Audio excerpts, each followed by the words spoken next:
Hello and welcome to 5-Minute Math. Today we are looking at the 6th grade concept of representing additive and multiplicative relationships. This is standard 6.6c in the great state of Texas, and we are using item number 11 off the 2019 released STAAR test. If you have not done so already, please go ahead and take a moment to pause the video, work this problem out on your own, unpause it, and then we will look at our answers together.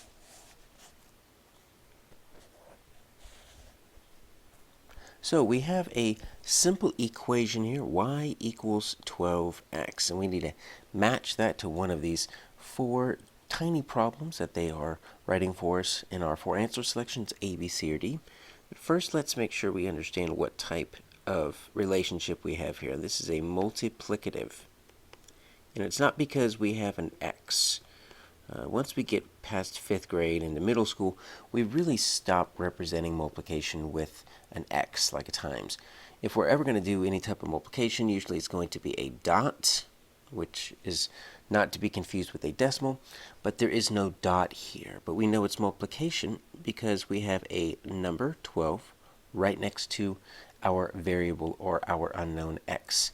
And whenever we have a number right next to a letter and there's no operation between them, there's no addition sign, subtraction, multiplication, division, you always know it's multiplication. That's just one of the things that we do in middle school is we put a number next to a letter or a number next to parentheses, and that means multiplication. Like we could also write it as y equals 12, and this would always also mean the same thing. We just do so much multiplication in middle school, we just get tired of writing the dot. And so we have a multiplicative relationship. Let's see if we can find one that matches down in A, B, C, or D. So Victoria went to school for X years. This is 12 times Y, the number of years her brother went to school. That's what we have in A, and they actually give you a little clue right there. This is 12 times Y, so I'm going to put that right there, 12Y. And that's the y is the number of years that her brother went to school, and if you multiply that by 12, then you're going to get x, which is how long Victoria went to school. So we do have a multiplicative relationship. And take a look. It looks like it's close to what we need. We are multiplying by 12, but we have a 12 times y, and what we need is a 12 times x. So they actually flipped the variables, so that's not what we need, but we're close. B, Victoria spent X dollars to buy a gift for her brother. Then she gave the cashier Y dollars and received $12 in change.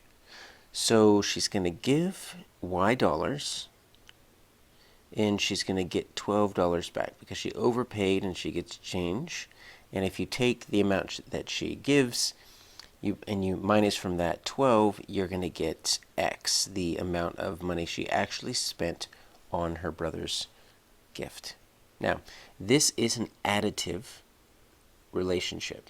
And you might be thinking, wait, I see a subtraction sign there. Remember that addition and subtraction are inverse operations, and they both kind of have that same, just opposite relationship. If we want to turn this into addition, all we need to do is add 12 to both sides of the equation, because remember, you can add the same number or subtract the same number from both sides of the equation, keep it balanced, and the minus 12 plus 12 will cancel each other out, and so you would end up with a y equals x plus 12. That's how you move items from one side of the equal sign to the other. You can just add or subtract.